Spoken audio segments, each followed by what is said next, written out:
Welcome to Becoming Storytelling Animals, Narrative Interventions.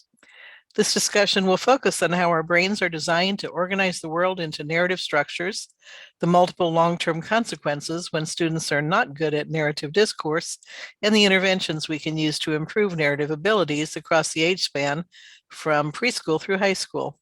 I hope you enjoy the program and get some great ideas from the information.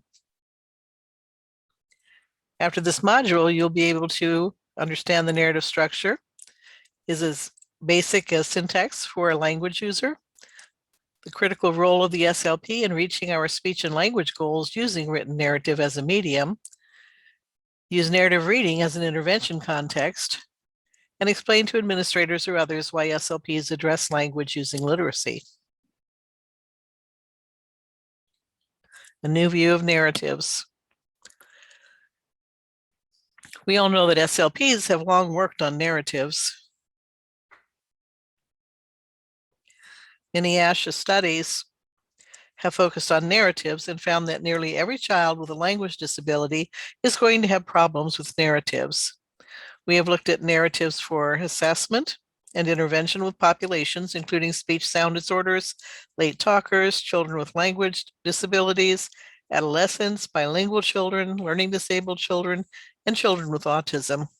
We have found that all of these populations have difficulty with narratives.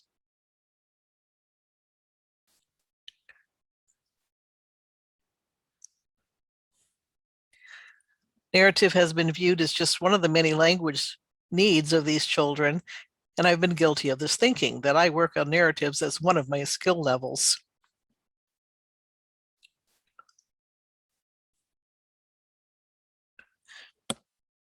A 2012 book by Jonathan Gottschall has influenced my view of this, called The Storytelling Animal: How Stories Make Us Human. Gottschall talks about how narrative is basic to being human, just like walking, talking, or syntax. He states that it's part of our genetic endowment and argues that from early childhood, the human mind craves stories.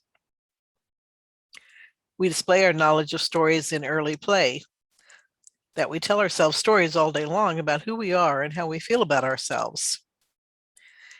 He talks about how even young children think of themselves as superheroes and super dancers, and how you convince yourself that you're the fastest runner or the best dancer, even when other people beat you in a race, because next time they won't. Our brain is just naturally tuned in and fascinated with books and movies. He argues that current video games are so interactive that you can actually become an actor in your own narrative, and you can battle other people and win the war, to the point that some people have a more vivid narrative life in their video games than they do in their actual life. We use narratives all the time when we recount events throughout the day. And people who are better at it are more popular. We know that children with language disorders are not good at narratives, and we also know that they are not named very often as the popular kids in the class. Narratives are a powerful format for convincing people and influencing beliefs and behaviors. For example, the Bible is one of the most powerful stories ever written, and To Kill a Mockingbird challenged ideas and attitudes across many facets of our culture.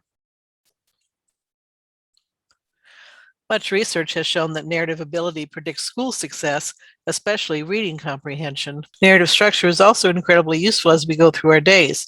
It helps us to remember the past, plan for the future, organize for our daily and long-term schedules, all skills that are critical to succeeding in school and the workforce. You have to have an internal narrative for recognizing that since a project is due in 2 weeks, you need a time sequence plan. These executive functions are commonly problematic for individuals with disabilities who have difficulty with this kind of narrative organization. They appear disorganized and forgetful. People who can organize a narrative automatically are going to have a better social development, better cognitive development, are going to do better in school, and are going to do better in the workforce. Stories help us displace our thinking from factual here and now into the imaginative possibility of the world of possibilities. So interestingly, it also helps us to emotionally invest and learn how to deal with emotional issues. For example, Jack and the Beanstalk has a scary giant, and when children hear or read or watch the movie, they feel frightened and endangered.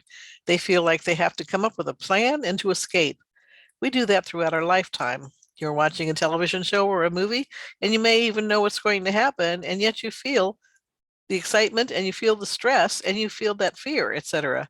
Apollo was a good example of a movie where everybody knew what the outcome was, and yet it was a smash hit at the box office because it made you feel the danger. It made you feel the anxiety for the astronauts all the way through the movie.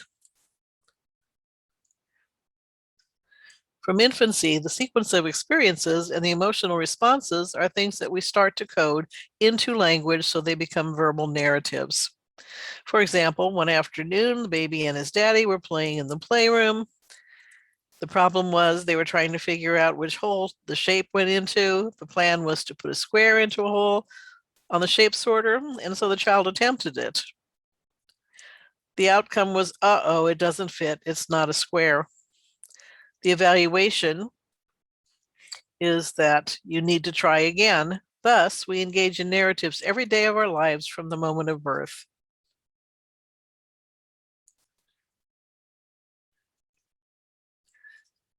Feeling the emotions of characters in storybooks and in play helps children prepare for adulthood.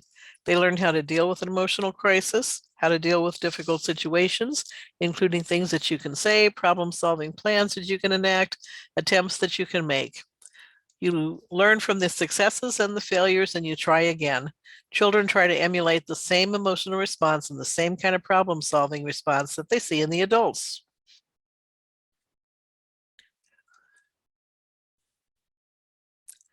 Stories also help us build a foundation for cultural and social interactions. The child watches mommy and how she interacts with the baby and the things that she does.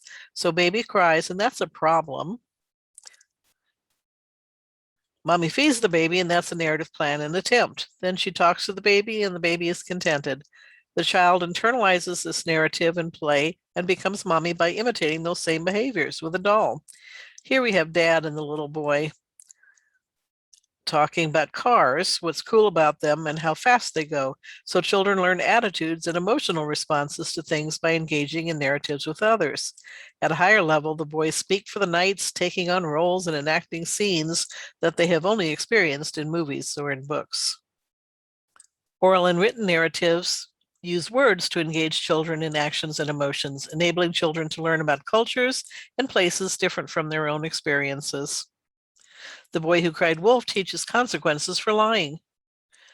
Tales of a Fourth Grade Nothing helps children deal emotionally with siblings.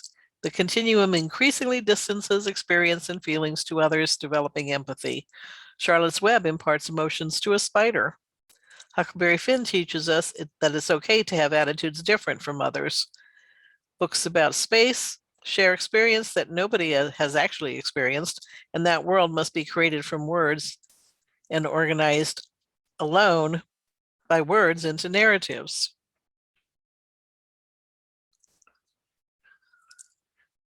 Narrative language is important for socialization and self-concept development. 70% of the narratives produced by children are personal narratives. When you recount your daily experiences, you explain what happens in narrative form, including what you did, said, and felt. Children who are good storytellers engage in more language practice and learn how to express ideas more completely and in more exciting ways. Consequently, they receive more attention from their peers and greater attention and approval from adults. Oral narratives also serve as an important bridge into written language. Children begin to recognize events in written stories similar to those they have recounted. This guides the reader to expect similar meanings and structure when they actually start to read written words. Therefore, children with poor narrative development are likely to have more difficulty interpreting experiences, dealing with play, following daily routines, learning and retaining information such as history. They are also more likely to have difficulty with social interactions with adults and peers. They appear disorganized, unmotivated, unlikely to complete homework, and confused by daily routines. Each year, reading comprehension becomes more difficult. Self-regulation is difficult, self-concept is lowered, and behavioral problems may increase. All of this suggests that narrative shouldn't be just one of those extra skills taught, but rather it should be an integral part of all intervention activities. We need to see it as a foundational building block for cognition and emotional development, and recognize that without narrative development, overall development will be limited. We also need to recognize that we have to be at the right level of narrative in order for the child to learn from narrative. Narrative can be as simple as a single episode story, or it can be as complex as Gone with the Wind. So narratives should be the focus of the interventions from this continuum from birth through adult language disorders. When we talk about this narrative continuum, it ranges from infants who are just starting to look at books and bang on a picture that will lead to, at an older age, an emerging understanding that pictures are telling stories. Emergent literacy leads to reading books where pictures and print share the meaning, and gradually the child reads books without pictures and depends on words to communicate the story, just as oral narratives are word-based. Finally, as adults, we read long, complex, convoluted stories. These levels of written narrative mirror the types of oral narratives that are developing in parallel. Because narrative emerges along a developmental continuum, it is important to work at the appropriate level. The book selection, talk, and expected responses must be tailored to the child's developmental level and interests. So how do we get from here to there? We need a model of narrative intervention.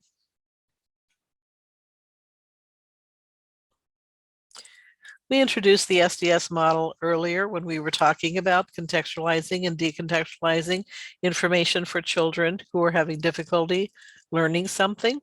We can apply this model to narrative intervention.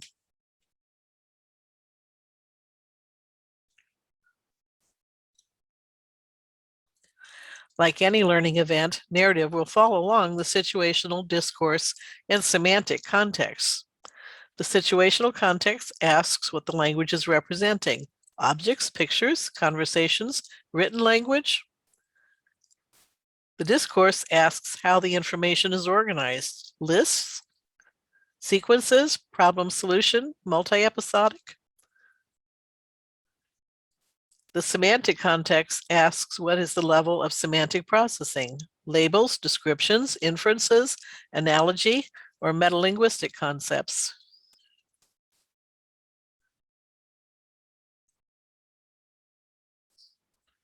The storybook reading continuum profiles the development of written narratives across the three dimensions. From this chart, the situational context is a book. Diagnostically, you can observe how your client currently interacts with books, from treating it as an object with interest only in flipping the pages, to progressively higher levels of focus on the pictures and stories.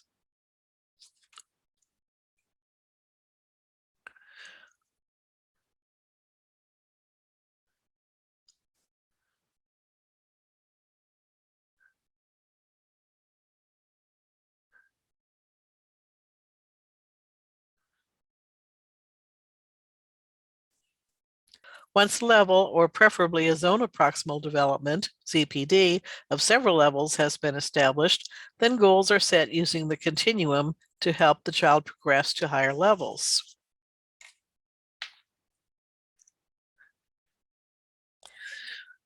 Once a book at the appropriate situational level has been selected, attention needs to focus on the discourse organization.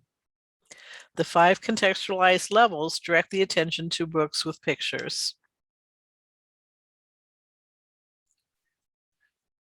There's a kitty. Child puts book down and leaves. A collection. The pig says, oink, the sun is yellow. There's a tree. The roof is green. The house is big. Descriptive list. The dog says, woof. The bear says, grrr. The duck says, quack. The pig says, oink. Ordered sequence. The boy climbed up a hill. The boy rolled down the hill. The boy looked up at the sky. He saw a face in the clouds. In a reactive sequence or cause effect, the boy lifted a weight. The weight was too heavy. The boy dropped the weight.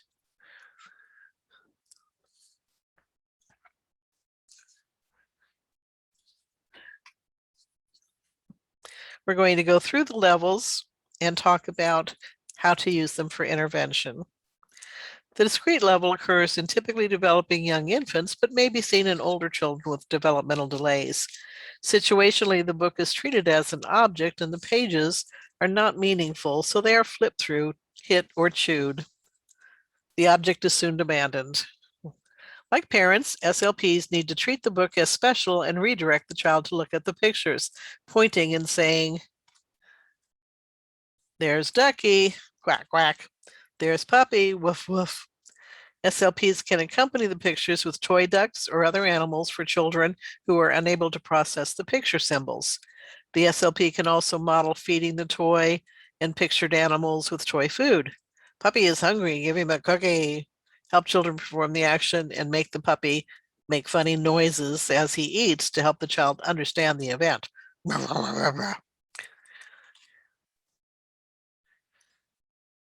At the collection level, the child situationally recognizes pictures within books, but there is no sense of story. The child randomly flips between pictures as if each occurs in isolation. The child may name the picture "doggy" or make comments like "woof, woof, woof." SLPs should encourage looking at the pictures and encourage further exploration. "Show me his eyes. Where is his nose? Let's count his eyes. 1, 2. SLPs can point to the child's facial features and label them, and then help the child find them in the picture. Adults use this level to focus on print with 4-year-olds. So they can look at the same collection of materials, but now you're going to also try to read some of the words. Descriptive lists. At the level of descriptive lists, the situational level is becoming more abstract, and the child sees pictures as depictions of action within a page. Each page is viewed as a single event with no actions integrated across pictures. The SLP can accompany the pictures with representative objects and can model the actions and the talk. "Puppy is sleeping, night-night, go to bed." Model first with the object, then with the pictures. Use models, prompts, "tell him night-night," and other language elicitation strategies to encourage the child to talk about the pictures. Expand any utterances the child attempts. Adults, including pre-K teachers, may also use this level to focus on print with 4-year-olds.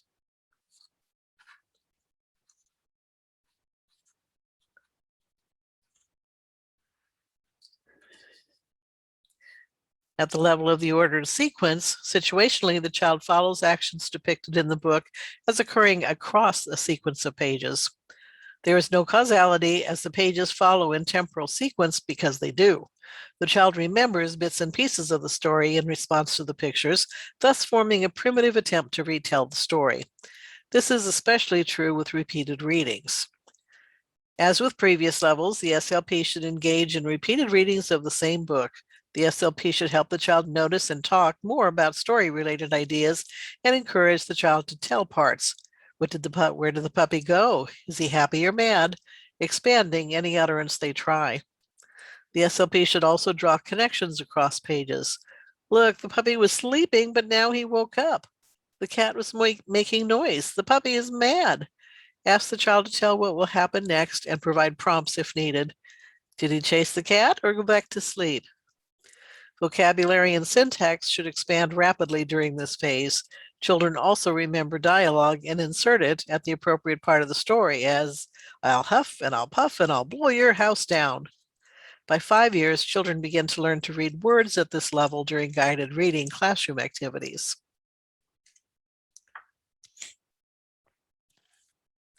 At the level of the reactive sequence, the book should remain the same or at the same level as temporal sequences, that is, pictures that depict the actions and states with text that provides the same information in words.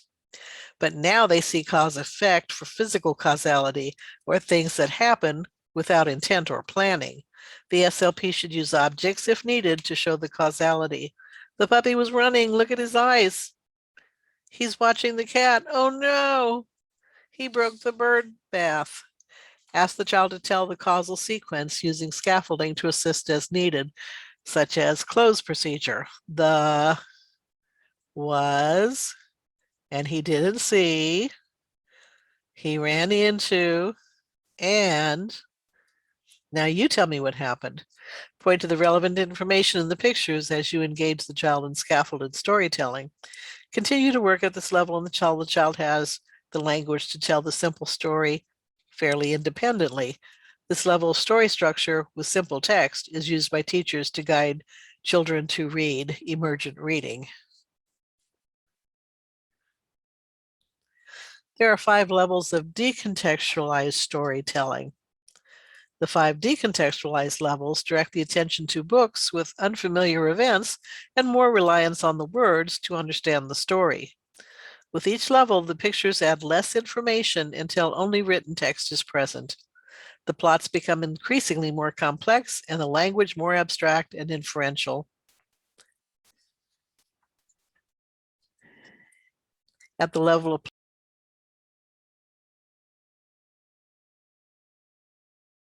plan or purpose, the monkey wanted the banana on the banana tree. He moved a box under the tree. He climbed up and grabbed it. Complete. The girl wanted a new dress. She went to the bank and took all of her money out and spent it on the dress. Now she has no money for food. That was foolish, she said. Compound. Goldilocks eats the porridge. Goldilocks selects a chair. Goldilocks sleeps in the bed. Goldilocks escapes. Complex. Dalmatian dogs search for puppies. Cruella de Vil plans to make a coat for the puppies. And interactive. Complex story with multiple characters, flashbacks, overlapping plot lines, something like Gone with the Wind. All right, so let's look at these in a little more detail. The plan or purpose story structure, which is problem solution. At the level of the plan or purpose, the pictures depict less familiar events and the plot presents a problem that must be solved. The plan represents intent, where actions occur because the character recognized the problem and makes an intentional plan to solve it. The child may begin to read words and make predictions about the plot as story grammar is more complex and drives plot expectations. This type of story is developmentally appropriate between late 3 and 4 years of age. The SLP should talk about the plans in stories, predict what will happen next, build vocabulary for the settings, activities, and culture of these unexperienced events, and scaffold the use of complex sentence structure with embedded clauses to enable children to talk about the story. Many stories in first grade readers have this level of story grammar with controlled readability, meaning shorter syntax and lower vocabulary level. Complete narrative. By 5 years of age, many children begin to tell complete narratives. Situationally, the story can be a fantasy that is purely imaginative with events that could not actually happen. The stories are dependent on understanding both physical and psychological causality, meaning the character's motives and goals must be understood to fully comprehend the plot. This requires theory of mind or the ability to attribute mental states to symbolic characters. The complete story includes a setting, time, character, place, an ordinary state interrupted by a problem, a character's response to plan or solve the problem, an attempt to implement the plan, and an outcome. Finally, an evaluation or lesson learned often completes the story. The SLP can use visuals such as storyboards to guide oral storytelling, comprehension of a book, or story writing, pointing to each icon. Asking and answering why and how questions can also be used to help the child think more abstractly about the story. For example, why did Pinocchio lie? Why did he leave his home? How did Geppetto get swallowed by the whale? How did Pinocchio turn into a real boy? Stories with this level are found in reading books across grade levels that have both episodes and overall structures at this level with controlled readability for each grade level. Compound or 2 or more episodes.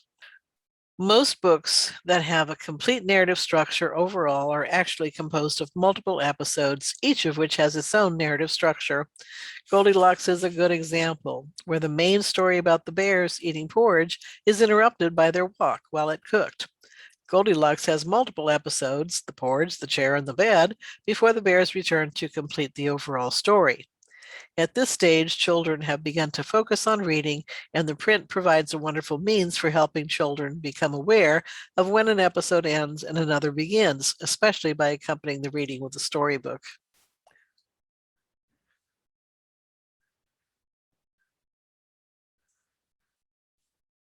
This story is typical of big books read in kindergarten classrooms. Language is used to interpret the pictures and to learn how written text represents words in the written modality. The storyboard enables them to become consciously aware of narrative structure.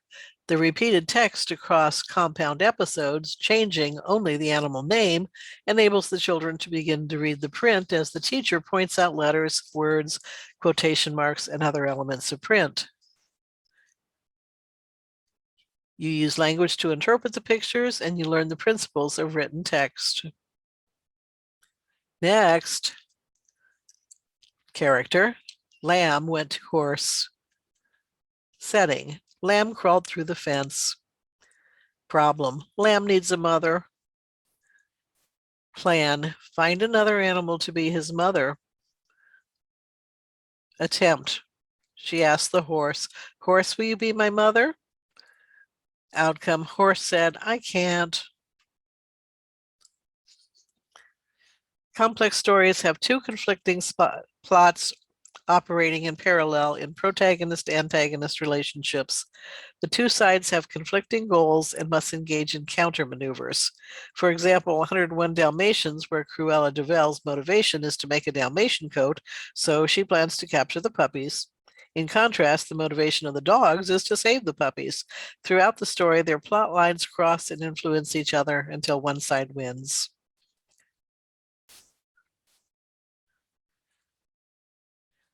Interactive or multiple stories interwoven. Interactive stories include conversations and scenes that make use of backstories, flashbacks, flash forwards, and foreshadowing to tell a story that takes place over many years or even generations or historical periods. These elements must be communicated using words and often make extension use of metaphors, hyperbole, alliteration, and other meta language.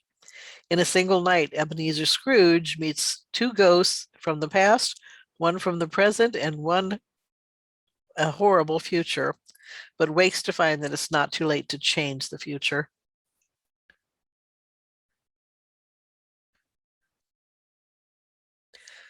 Whenever a story has multiple episodes, each episode has a type of story grammar. This example from Balto begins with a chapter that describes the setting in detail, or a descriptive list. This is a true story about a brave dog. His name is Balto. The year was 1925. Balto lived in Nome, Alaska. Nome was a frontier town. Most of the year it was buried under ice and snow. Just a list of information. The next episode reveals the problem that has all of the elements of a complete story. One cold winter day, a terrible thing happened in Nome. Two children got very sick. When the doctor saw the children, he was very worried. The children had a terrible sickness. It was called diphtheria. And then it talks about his plan and his attempt. This complete episode from a first grade book, I Mean It, Stanley, shows how the storyboard can be used in intervention to help children. As the story is read, the storyboard worksheet can be used to record elements as they are encountered, helping children understand that this is a pattern. Research has shown that understanding the story grammar pattern improves comprehension and higher level language. Spencer and Peterson, 2020, for a review of all of the current research. So you see the storyboard with the elements on the right-hand side, and as you're reading, you help the child figure out what's happening in the story. So the time was today. The character, the boy looked for Stanley. So we've got two characters, the boy and Stanley. Where? In the backyard, standing on the other side of a fence. The problem was Stanley wouldn't answer him. His plan was to make his activity sound exciting so Stanley will play. He tries reverse psychology. but Stanley still won't play is the outcome. So the evaluation, Stanley must be mad at him. This interactive script, guiding a child to interpret a story at a higher readability level, demonstrates how both story grammar and language can both be taught using interactions with print. All right, so the adults are going to guide comprehension using narrative structure for a book that's at that symbolic level, meaning there's no pictures to support. It has to be learned from language. 10-year-old Sammy Westberg poked his older brother Bill on the arm, so I've identified the characters. Introduce the characters by having the child read first the first sentence. Use the storyboard to mark the narrative structure. Comment to model comprehension strategies you use when you read, like associating ideas to your own experience to draw inferences and fill in implied information. That's annoying when your little brother pokes your arm. About how old do you think Bill is? Now you're asking the child to draw inferences and use higher level thinking skills. Okay, the time. He whispered, "When is the sunrise breakfast going to start? I'm starving." So you situate the action in a time frame, help the child infer this from the words. So about what time in the morning would you think this is? Sunrise? How early is sunrise? So if they are waiting for sunrise, what time must it be? How would you feel that early? Setting. Teach the figurative language while at the same time establishing the setting. His whisper shot through the nearly dark museum. Figurative language. The crowd of people around him frowned. So where are they, and who are they with? Why do they all seem to be mad at Sammy? How can a whisper be shot? Are his legs really falling off?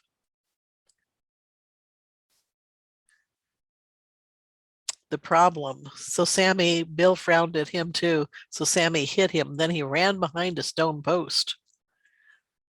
Identify the problem of the episode. I wonder why Sammy is hitting Bill for frowning. Why did he run behind a stone post? How big must the post be? Why do you think Sammy is misbehaving? He's poking, complaining, whispering too loud, and running in the museum. Why?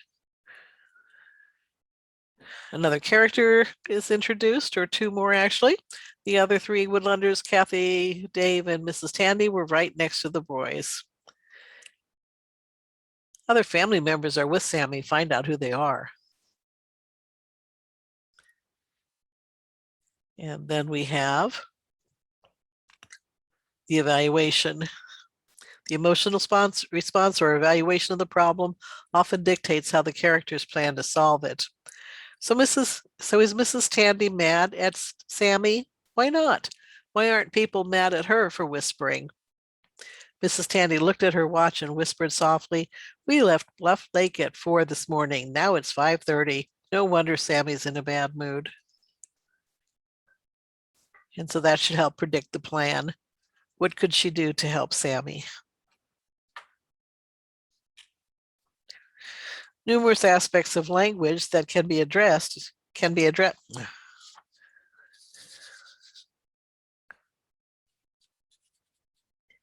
Numerous aspects of language can be addressed in a narrative context.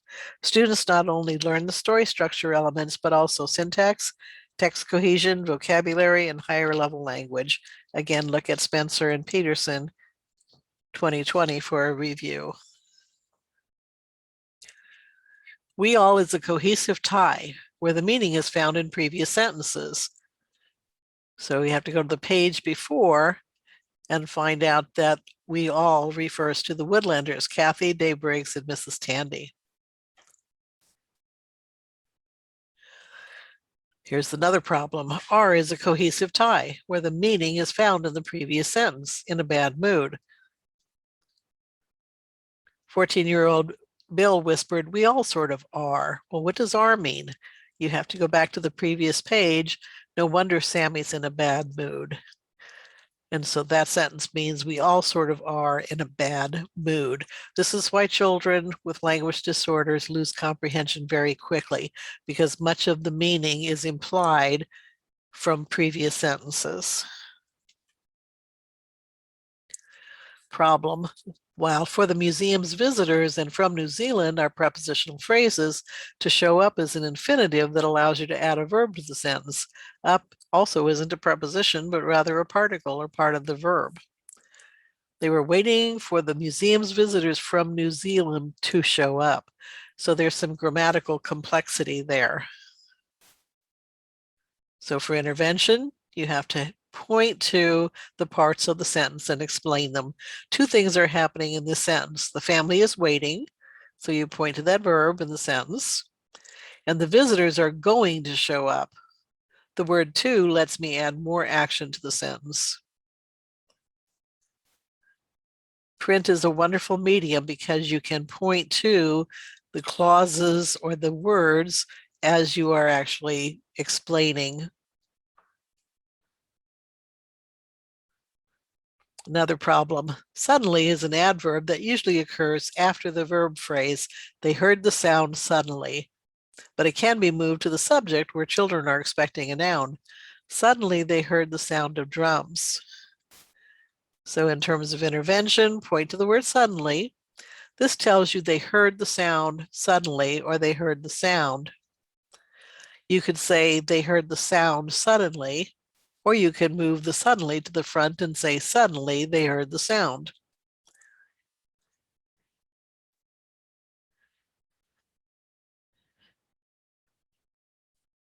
We have an unfamiliar vocabulary word. Somebody's coming from behind the stuffed elephants, a Maori woman. She's from New Zealand. He said the word like this, Maori, a little like flowery. So for the intervention, use phonic faces to show the phonetic or the phonic connection. Another problem. There are two verbs in the sentence, bet and is. No, I bet she's an American Indian, which means it has to be a complex sentence. It's difficult to see because the word that has been elided and is has been contracted. So the actual sentence is, no, I bet that she is an American Indian. So for intervention, point to bet. This tells you what Dave bets. I bet that she is, that she's an American Indian.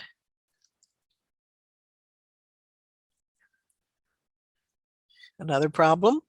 The word that is a conjunction in the noun phrase complement, same structure as above, but here it has not been elided. Them is a confusing cohesive tie because no plural nouns precede it. So when you look at the sentence, 16-year-old Dave said, no, I bet she's an American Indian, referring to one person. I read that some of them would be meeting the Maoris here at the museum, but who is them? So point to American Indian. This tells you who Dave read about. Explain that he read about the tribe and not just one woman. Show how I and them refer to people identified in earlier sentences. So I is referring back to Dave, and them is referring to the whole American Indian tribe.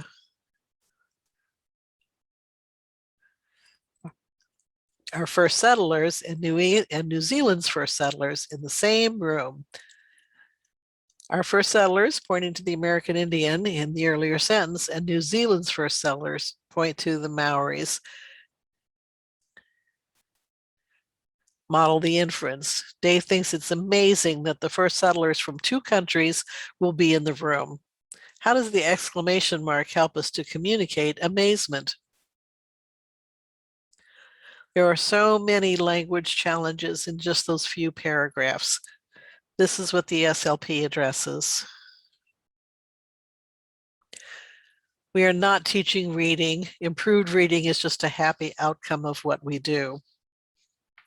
As a school-based SLP, you may be told that it's not your job to teach reading. And I and ASHA agree. We are the language specialists and the only ones who are trained to address the language demands that are found in reading books. If asked, reply, oh, I'm not using the book to teach reading. I'm using it to teach language. I need to address the complex syntax at grade level, and show example sentences with relative clauses, noun phrase complements, infinitives, clausal movements, etc. These sentences are too complex to work on without using print. I'm also teaching text cohesion, story grammar, vocabulary, higher level language, morphology, pragmatics, and the phonological awareness at grade level using this text. Present the ASHA standards and position statement for support. See the syllabus where both of those are printed, and or refer the person to a state licensure board. We absolutely do work with literacy. We absolutely do work on the reading process, but from a language perspective.